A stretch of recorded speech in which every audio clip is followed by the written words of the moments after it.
The new Venom movie is now in theaters, and critical reception has been, well, not great.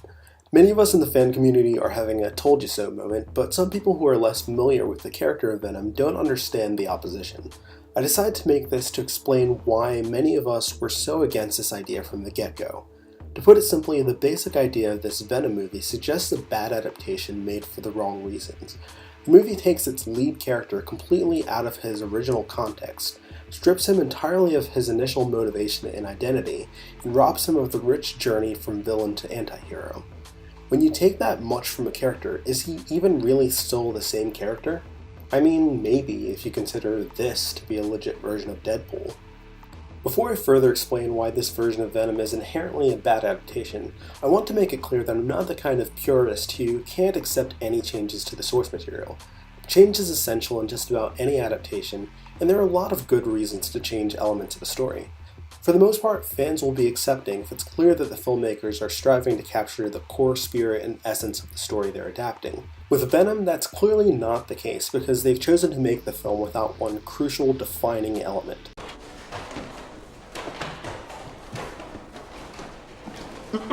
Now some of you may be thinking, okay, I get that this guy is a Spider-Man villain, but can't you explore a slightly different version of the character and tell his origin without Spider-Man? Frankly, no, you can't.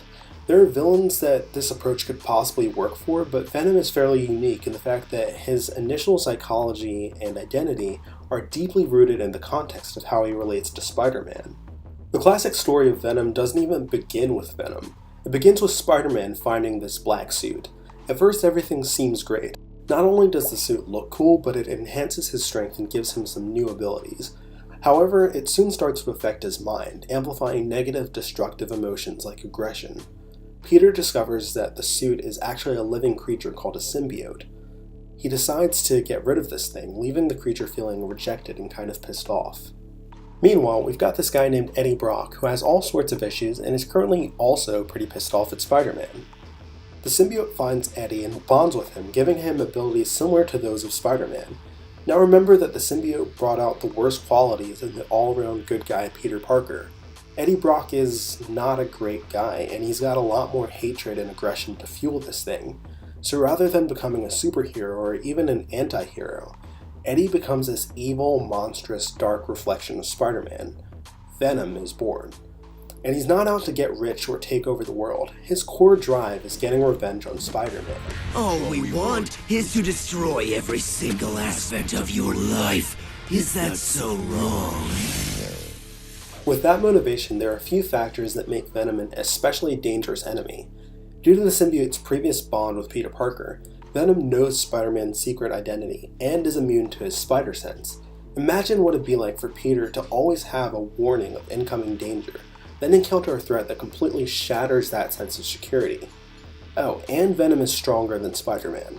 If done right on film, and by right I mean not shoehorned into the last act of the film that already has two main antagonists, this story would be such a different kind of Spider-Man conflict for the movies because it's a lot more psychological. This superhero all of a sudden feels powerless to protect himself, and we'd see Peter Parker scared and paranoid in a way we never have before. Eventually, after clashing with Spider-Man several times, Venom does reform and become the kind of anti-hero they seem to be attempting to make him for this movie. He and Spider-Man even set aside their differences and team up at one point to take on the even deadlier symbiote villain Carnage. So there is a definite basis for writing Venom as an anti-hero. However, seeing him in this role is much more interesting if it represents a redemption from his time as a villain. The full scope of Eddie Brock's story has him starting as a down-on-his-luck guy, succumbing to the darkness and becoming a vengeful monster, then choosing to fight his inner demons in an effort to be something better. Trying to depict Eddie without his relationship with Peter Parker and his time as an antagonist really robs the character of so much of what makes his journey rich and compelling. Imagine if, instead of jumping into this film, Sony asked Marvel Studios to build up Eddie Brock as a great complex antagonist, then take him on that journey to becoming an anti-hero. Then, after he has become an audience favorite character, you give him a spin-off that Sony has more creative control over. Think of how much more hype there would be going into a Venom film in which people already love this character and are invested in his story. Aside from most likely being a much better film, it would be pretty much guaranteed to make more money for Sony. So why on earth would they choose to do the Venom film the way they've done it? It's likely a mix between impatience and a desire to milk the Spider-Man franchise rights for all they're worth. Owning the rights to Spider-Man gives Sony access to characters like Venom, Black Cat, Silver Sable, and Morbius. Someone at Sony got the idea to try to launch a whole franchise of Spider-Man spin-offs without Spider-Man. And which character do they choose to launch this franchise?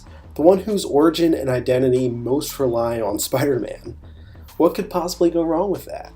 Like a bird in the wind. I should note that I believe bad adaptations can be good movies.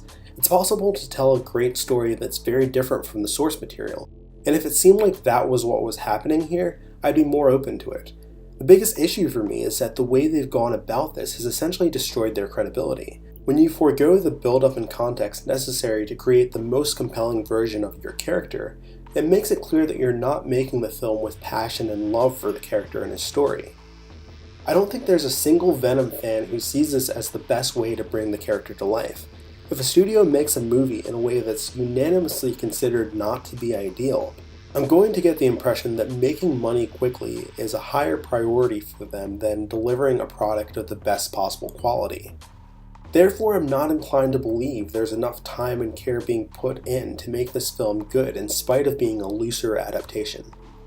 When it comes down to it, nothing I've seen or heard about this movie gives me any desire to see it.